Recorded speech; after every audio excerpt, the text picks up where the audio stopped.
ಓಂ ಶ್ರೀ ಗುರುಭ್ಯೋ ನಮಃ. ಎಲ್ಲರಿಗೂ ನಮಸ್ಕಾರ. ಧೃತಿ ಡಿವೋಷನಲ್ ಚಾನಲ್ಗೆ ಸ್ವಾಗತ. ನಾನು ಇವತ್ತಿನ ವಿಡಿಯೋದಲ್ಲಿ ಮೌನಿ ಅಮಾವಾಸ್ಯೆಯ ಬಗ್ಗೆ ಮಾಹಿತಿಯನ್ನು ಕೊಡ್ತಾ ಇದ್ದೀನಿ. ಹಾಗೆ ಮೌನಿ ಅಮಾವಾಸ್ಯೆ ದಿವಸ ಒಂದು ಕೆಲಸವನ್ನ ಮಾಡಿದ್ರೆ ನೀವು ವರ್ಷ ಪೂರ್ತಿ ಯಾವುದೇ ಸಮಸ್ಯೆಗಳು ಆಗುವುದಿಲ್ಲ. ಹಾಗೆ ಈ ಕೆಲಸದಿಂದ ನಿಮ್ಮ ಮನೆಗೆ ಯಾವುದೇ ತರನಾದಂಥ ಕೆಟ್ಟ ದೃಷ್ಟಿ ಆಗಲಿ, ಮಾಟ ಮಂತ್ರ ಆಗಲಿ ಯಾವುದು ನಿಮ್ಮ ಮನೆಗೆ ಆಗಲಿ, ನಿಮ್ಮ ಮನೆಯಲ್ಲಿರುವ ಸದಸ್ಯರಿಗಾಗಿರಲಿ ಯಾರಿಗೂ ತಟ್ಟೋದಿಲ್ಲ. ತಪ್ಪದೇ ಈ ವಿಡಿಯೋನ ಪೂರ್ತಿಯಾಗಿ ನೋಡಿ. 2026ರ ಮೌನಿ ಅಮಾವಾಸ್ಯೆಯನ್ನ ಜನವರಿ 18 ಭಾನುವಾರದಂದು ಆಚರಿಸುತ್ತೇವೆ. ಅದರ ತಿಥಿ ಜನವರಿ 18, 2026 12:03 ಗಂಟೆ ಮುಂಜಾನೆ ಪ್ರಾರಂಭವಾಗುತ್ತದೆ. ಅಂತ್ಯ ಜನವರಿ 19, 2026 1:21ಕ್ಕೆ ಮುಂಜಾನೆ ಮುಗಿಯುತ್ತದೆ. ಆದ್ದರಿಂದ ನಮಗೆ ಪೂರ್ಣ ಸೂರ್ಯೋದಯ ಸಿಗುವುದರಿಂದ ಜನವರಿ 19ನೇ ತಾರೀಕು ಭಾನುವಾರ ನಾವು ಆಚರಿಸುತ್ತೇವೆ. ಈ ದಿನವನ್ನ ಮಾಘ ಅಮಾವಾಸ್ಯೆ ಅಂತಾನೂ ಕರಿತೀವಿ. ಹಾಗೆ ಈ ದಿವಸ ನಾವು ಪವಿತ್ರ ನದಿ ಸ್ನಾನ ಮತ್ತು ದಾನಕ್ಕೆ ಇದು ಅತ್ಯಂತ ಶ್ರೇಷ್ಠವಾದಂಥ ದಿನವಾಗಿದೆ. ಮತ್ತೆ ನಾವು ಈ ದಿವಸ ಮೌನ ವ್ರತಾಚರಣೆಯನ್ನು ಮಾಡಿದ್ರೆ ನಾವು ಮಾಡಿರುವಂತಹ ಪಾಪ ಕರ್ಮಗಳೆಲ್ಲವೂ ದೂರವಾಗುತ್ತವೆ. ಇವಾಗ ನಾನು ವಿಷಯಕ್ಕೆ ಬರ್ತೀನಿ. ಇವತ್ತು ನಾನು ಹೇಳೋ ವಿಷಯ ಸಾಮಾನ್ಯವಲ್ಲ. ಇದು ಮಂತ್ರವೂ ಅಲ್ಲ, ಶಾರ್ಟ್ಕಟ್ ಉಪಾಯವೂ ಅಲ್ಲ. ಇದು ಶಾಸ್ತ್ರ, ಪ್ರಕೃತಿ, ಮೌನ ಶಕ್ತಿ ಒಂದಾಗಿ ಕೆಲಸ ಮಾಡುವ ಅತ್ಯಂತ ಅಪರೂಪದ ರಹಸ್ಯ. ವರ್ಷಕ್ಕೆ ಒಮ್ಮೆ ಮಾತ್ರ ಬರುವ ಮೌನಿ ಅಮಾವಾಸ್ಯೆ, ಅದು ಭಾನುವಾರ ಬಂದಾಗ. ಅದು ಅಲೋವೆರಾ ಗಿಡವನ್ನು ಉಪಯೋಗಿಸಿ ಈ ಒಂದು ವಿಧಾನ ಮಾಡಿದರೆ ಹಣ ಕೇವಲ ಬರೋದು ಅಲ್ಲ, ತಲೆಮಾರಿಗೆ ಉಳಿಯುವ ಆಸ್ತಿ ಯೋಗ ಸೃಷ್ಟಿಯಾಗುತ್ತೆ ಅಂತ ಪುರಾತನ ಗ್ರಂಥಗಳಲ್ಲಿ ಉಲ್ಲೇಖವಿದೆ. ಆದರೆ ಈ ವಿಡಿಯೋವನ್ನು ಕೊನೆಯವರೆಗೂ ನೋಡದೆ ಇದ್ದರೆ ಅರ್ಧ ಮಾಹಿತಿ ಅಪಾಯಕ್ಕೂ ಕಾರಣವಾಗಬಹುದು. ಸ್ನೇಹಿತರೆ, ಅಮಾವಾಸ್ಯೆ ಅಂದರೆ ಕತ್ತಲೆ ಅಂತ ಬಹುಜನ ಅಂದುಕೊಳ್ತಾರೆ. ಆದರೆ ಶಾಸ್ತ್ರಗಳು ಹೇಳೋದು ಬೇರೆ. ಅಮಾವಾಸ್ಯೆ ಅಂದರೆ ಶೂನ್ಯವಲ್ಲ, ಶಕ್ತಿ ಸಂಗ್ರಹದ ದಿನ. ಚಂದ್ರನ ಕಿರಣಗಳು ಭೂಮಿಗೆ ತಲುಪದ ದಿನವೇ ಅಮಾವಾಸ್ಯೆ.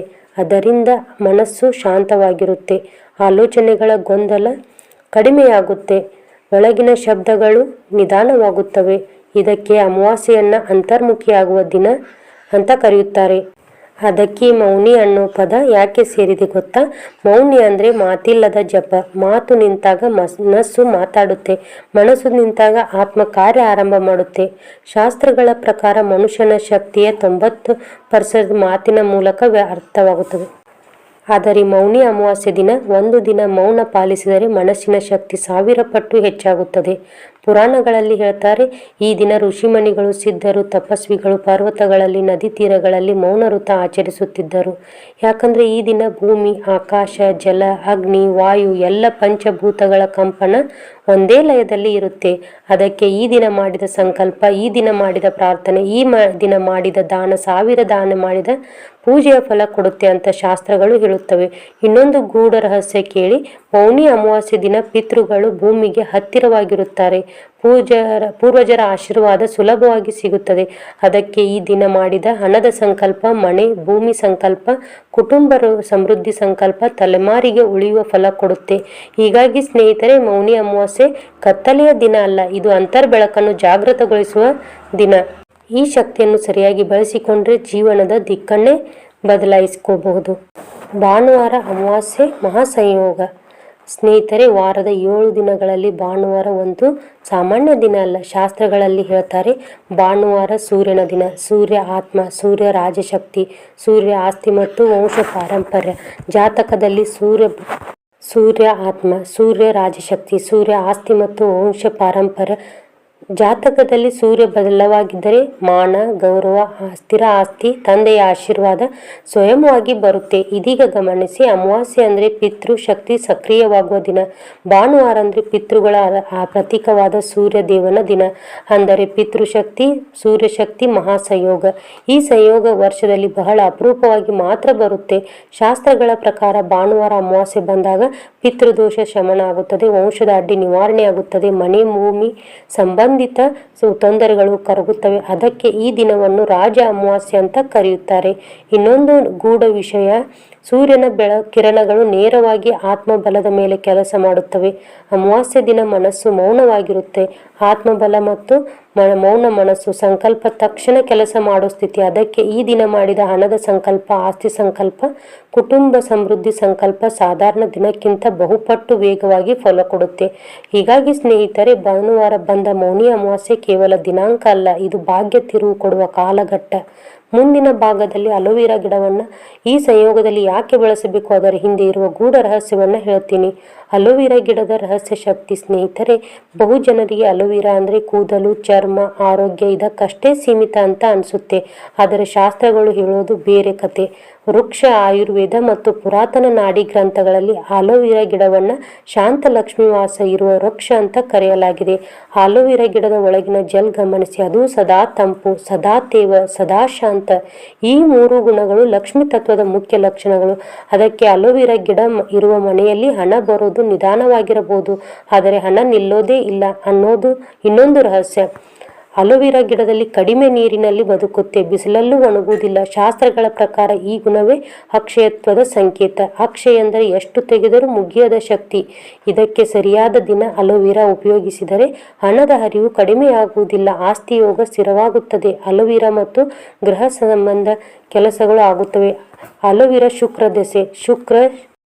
ಶುಕ್ರ ಐಶ್ವರ್ಯ, ಭೋಗ, ಸಂಪತ್ತು. ಶುಕ್ರ ದೋಷ ಇರುವವರ ಮನೆಗಳಲ್ಲಿ ಅಲೋವೆರಾ ಗಿಡ ಸರಿಯಾಗಿ ಬೆಳೆದರೆ ಅದು ದೋಷ ಶಮನದ ಸೂಚನೆ. ಮತ್ತೊಂದು ಗೂಢ ಅಂಶ, ಅಮಾವಾಸ್ಯೆ ದಿನ ಅಲೋವೆರಾ ಗಿಡದ ಶಕ್ತಿ ಬೇರುಗಳ ಮೂಲಕ ಭೂಮಿಗೆ ಬರುತ್ತದೆ, ಎಲೆಗಳ ಮೂಲಕ ಆಕಾಶಕ್ಕೆ ಹೋಗುತ್ತದೆ, ಹೊಟ್ಟೆಯಲ್ಲಿಗೆ ಸಂಚರಿಸುತ್ತದೆ. ಈ ದಿನ ಅಲೋವೆರಾ ಬಳಿ ಮಾಡಿದ ಸಂಕಲ್ಪ ನೆಟ್ಟಗೆ ಪಂಚಭೂತಗಳಿಗೆ ತಲುಪುತ್ತದೆ. ಹೀಗಾಗಿ ಸ್ನೇಹಿತರೆ, ಅಲೋವೆರಾ ಕೇವಲ ಔಷಧಿ ಗಿಡ ಅಲ್ಲ, ಇದು ಪ್ರಕೃತಿ ರೂಪದ ಲಕ್ಷ್ಮೀ ಶಕ್ತಿ. ಮುಂದಿನ ಭಾಗದಲ್ಲಿ ಮೌನಿ ಅಮಾವಾಸ್ಯೆ ದಿನ ಅಲೋವೆರಾ ಬಳಸಿ ಮಾಡುವ ಮುಖ್ಯ ಉಪಾಯ ಅನ್ನೋದನ್ನೆಲ್ಲ ವಿವರವಾಗಿ ಹೇಳ್ತೀನಿ. ಮುಖ್ಯ ಉಪಾಯ ಏನಂದ್ರೆ, ಅಲೋವೆರಾ ಆಸ್ತಿ ಯೋಗದ ವಿಧಾನವಾಗಿದೆ. ಸ್ನೇಹಿತರೆ, ಈಗ ನಾನು ಹೇಳುವ ಉಪಾಯ ಸಾಮಾನ್ಯ ಪರಿಹಾರ ಅಲ್ಲ, ಇದು ಆಸ್ತಿ ಯೋಗ ಸೃಷ್ಟಿಸುವ ವಿಧಾನವಾಗಿದೆ.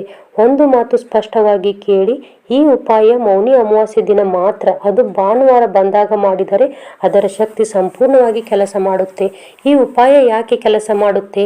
ಮೌನಿ ಅಮಾವಾಸ್ಯೆ ಮೌನ ಶಕ್ತಿ, ಭಾನುವಾರ ಸೂರ್ಯ ಅಂದರೆ ಪಿತೃ ಮತ್ತು ಆಸ್ತಿಯ ಶಕ್ತಿ ಅಂತ. ಅಲೋವೆರಾ ಅಕ್ಷಯ, ಲಕ್ಷ್ಮೀ ತತ್ವ. ಈ ಮೂರು ಒಂದೇ ಸಮಯದಲ್ಲಿ ಸೇರಿದರೆ ಅಕ್ಷಯ ಆಸ್ತಿ ಯೋಗ ನಿರ್ಮಾಣವಾಗುತ್ತದೆ. ಬೇಕಾಗುವ ವಸ್ತುಗಳು ಸರಳ ಆದರೆ ಶಕ್ತಿಶಾಲಿಯಾಗಿರುತ್ತದೆ. ಅಲೋವೆರಾ ಗಿಡ ಮನೆಯಲ್ಲಿದ್ದರೆ ಅತ್ಯುತ್ತಮ. ಕಚ್ಚಾ ಹಾಲು, ಹಸುವಿನ ಹಾಲು, ಸಾಧ್ಯವಾದರೆ ತುಪ್ಪ ಸ್ವಲ್ಪ, ಕೆಂಪು ಹೂವು ಸೂರ್ಯ ತತ್ವಕ್ಕೆ, ತಾಮ್ರ ನಾಣ್ಯ, ತಾಮ್ರದ ತುಂಡು, ಬಿಳಿ ಬಟ್ಟೆ ಸಣ್ಣದು ಸಾಕು. ಈ ವಸ್ತುಗಳನ್ನೆಲ್ಲ ಪಂಚಭೂತಗಳ ಪ್ರತೀಕ, ಓಂ ಮಾಡುವ ಪ್ರತೀಕ. ಇವಾಗ ಮಾಡುವ ಸರಿಯಾದ ಸಮಯ ಬೆಳಿಗ್ಗೆ ಸೂರ್ಯೋದಯ ನಂತರ 6ರಿಂದ 8ರ ನಡುವೆ. ಈ ಸಮಯದಲ್ಲಿ ಸೂರ್ಯಕಿರಣಗಳು ಮೃದುವಾಗಿರುತ್ತವೆ. ಸಂಕಲ್ಪ ನೇರವಾಗಿ ಕೆಲಸ ಮಾಡುತ್ತೆ. ಹಂತ ಹಂತವಾಗಿ ಮಾಡೋ ವಿಧಾನವಂದರೆ ಶುದ್ಧತೆ. ಮೊದಲು ಸ್ನಾನ ಮಾಡಿ ಸ್ವಚ್ಛ ಬಟ್ಟೆ ಧರಿಸಿ, ಮೊಬೈಲು, ಮಾತು, ಗಲಾಟೆ ಎಲ್ಲದರಿಂದ ದೂರವಿರಬೇಕು. ಸಾಧ್ಯವಾದಷ್ಟು ಪಾಲಿಸಿ. ಎರಡನೇದು ಏನಂದರೆ ಅಲೋವೆರಾ ಗಿಡದ ಬಳಿ ಪೂಜೆ. ಅಲೋವೆರಾ ಗಿಡದ ಬೇರು ಭಾಗದ ಬಳಿ ಹೋಗಿ ಕಚ್ಚಾ ಹಾಲು, ಸ್ವಲ್ಪ ತುಪ್ಪ ಮಿಶ್ರಣ ಮಾಡಿ ಅದನ್ನು ನಿಧಾನವಾಗಿ ಬೇರು ಬಳಿ ಸುರಿಸಿ. ಇದು ಭೂಮಿ ತತ್ವ ಮತ್ತು ಲಕ್ಷ್ಮೀ ತತ್ವ ಜಾಗೃತಗೊಳಿಸುವ ಕ್ರಿಯೆಯಾಗಿದೆ. ಮೂರನೇದು ಸೂರ್ಯ ಶಕ್ತಿ ಆಹ್ವಾನ ಮಾಡಿದಂತೆ. ಬೇರು ಬಳಿ ಕೆಂಪು ಹೂವು ಅರ್ಪಿಸಿ ತಾಮ್ರ ನಾಣ್ಯವನ್ನು ಬೇರು ಹತ್ತಿರ ಇಡಿ. ತಾಮ್ರ ಅಂದರೆ ಸೂರ್ಯನ ಲೋಹ ಅಂತ. ಇದು ಪಿತೃಶಕ್ತಿಯನ್ನು ಆಕರ್ಷಿಸುತ್ತದೆ. ನಾಲ್ಕನೇದು ಅತ್ಯಂತ ಮುಖ್ಯ ಸಂಕಲ್ಪ. ಇಲ್ಲಿ ಗಮನಿಸಿ ಸ್ನೇಹಿತರೆ, ಸಂಕಲ್ಪವನ್ನು ಬಾಯಿಂದ ಹೇಳಬಾರದು, ಮನಸ್ಸಿನೊಳಗೆ ಮಾತ್ರ ಹೇಳಬೇಕು. ಮನಸ್ಸಿನಲ್ಲಿ ಹೀಗೆ ಹೇಳಿ, ನನ್ನ ಕುಟುಂಬಕ್ಕೆ ಧನ, ಭೂಮಿ, ಮನೆ, ಆಸ್ತಿ ಶಾಶ್ವತವಾಗಿ ಸ್ಥಿರವಾಗಲಿ. ಎಷ್ಟು ಖರ್ಚು ಮಾಡಿದರೂ ಹಣದ ಹರಿವು ನಿಲ್ಲದಿರಲಿ. ಒಂದೇ ಬಾರಿ ಸ್ಪಷ್ಟ ಭಾವನೆಯೊಂದಿಗೆ. ಅಕ್ಷಯ ಸಂಕೇತ ಸಂರಕ್ಷಣೆ. ಅಲೋವೆರಾ ಗಿಡದಿಂದ ಒಂದು ಸಣ್ಣ ಎಲೆ ಮಾತ್ರ ತೆಗೆದುಕೊಳ್ಳಿ, ಕತ್ತರಿಸಬೇಡಿ. ಮೃದುವಾಗಿ ಮುರಿಯಿರಿ. ಅದನ್ನು ಬಿಳಿ ಬಟ್ಟೆಯಲ್ಲಿ ಮಡಚಿ ಮನೆಯ ಹಣ ಇಡುವ ಜಾಗ, ಲಾಕರ್, ದೇವರ ಮನೆಯಲ್ಲಿ ಇಡಿ. ಇದು ಅಕ್ಷಯ ಧನದ ಸಂಕೇತವಾಗಿ ಕೆಲಸ ಮಾಡುತ್ತೆ. ಈ ಉಪಾಯ ಮಾಡಿದ ನಂತರ ಏನು ನಿರೀಕ್ಷಿಸಬೇಕು ಸ್ನೇಹಿತರೆ? ಇದು ತಕ್ಷಣ ಲಾಟ್ರಿ ಹೊಡೆಯುವ ಉಪಾಯ ಅಲ್ಲ, ಆದರೆ ಹಣ ಉಳಿಯಲು ಪ್ರಾರಂಭವಾಗುತ್ತದೆ. ಅಚಾನಕ್ ಅವಕಾಶಗಳು ಬರುತ್ತವೆ. ಮನೆ, ಭೂಮಿ ವಿಚಾರ ಚಲನೆಗೆ ಬರುತ್ತದೆ. ಸಾಲ ತೀರಿಸುವ ದಾರಿ ಕಾಣುತ್ತೆ. ಕುಟುಂಬದಲ್ಲಿ ಜೀವನದಲ್ಲಿ ಶಾಂತಿ ಹೆಚ್ಚಾಗುತ್ತದೆ. 40 ದಿನಗಳ ಒಳಗೆ ಯಾವುದೋ ಒಂದು ಸ್ಪಷ್ಟ ಬದಲಾವಣೆ ಖಂಡಿತ ಕಾಣಿಸುತ್ತದೆ. ತಪ್ಪುಗಳು ಇದನ್ನು ಮಾಡಬೇಡಿ. ಅಲೋವೆರಾ ಗಿಡವನ್ನು ಕತ್ತರಿಸಬೇಡಿ, ಜೋರಾಗಿ ಮಾತಾಡಬೇಡಿ, ನೆಗೆಟಿವ್ ಯೋಚನೆ ಮಾಡಬೇಡಿ. ಈ ವಿಷಯ ತಕ್ಷಣ ಎಲ್ಲರಿಗೂ ಹೇಳಿಬಿಡಿ ಸ್ನೇಹಿತರೆ. ಈ ಉಪಾಯ ನಂಬಿಕೆಯ ಆಟ ಅಲ್ಲ, ಇದು ಪ್ರಕೃತಿಯ ನಿಯಮ. ಮೌನ ಅಮಾವಾಸ್ಯೆ, ಅಲೋವೆರಾ, ಅಕ್ಷಯ ಧನ, ಯೋಗ. ಈ ವಿಡಿಯೋ ನಿಮಗೆ ಉಪಯೋಗವಾಗಿದೆ ಅನಿಸಿದೆ ಲೈಕ್ ಮಾಡಿ, ಶೇರ್ ಮಾಡಿ, ಹಾಗೆ ಸಬ್ಸ್ಕ್ರೈಬ್ ಮಾಡಿ. ಮುಂದಿನ ವಿಡಿಯೋದಲ್ಲಿ ಮತ್ತೊಂದು ಮಾಹಿತಿಯೊಂದಿಗೆ ಬರ್ತೀನಿ. ಅಲ್ಲಿವರೆಗೂ ಸರ್ವೇ ಜನ ಸುಖಿನೋ ಭವಂತು.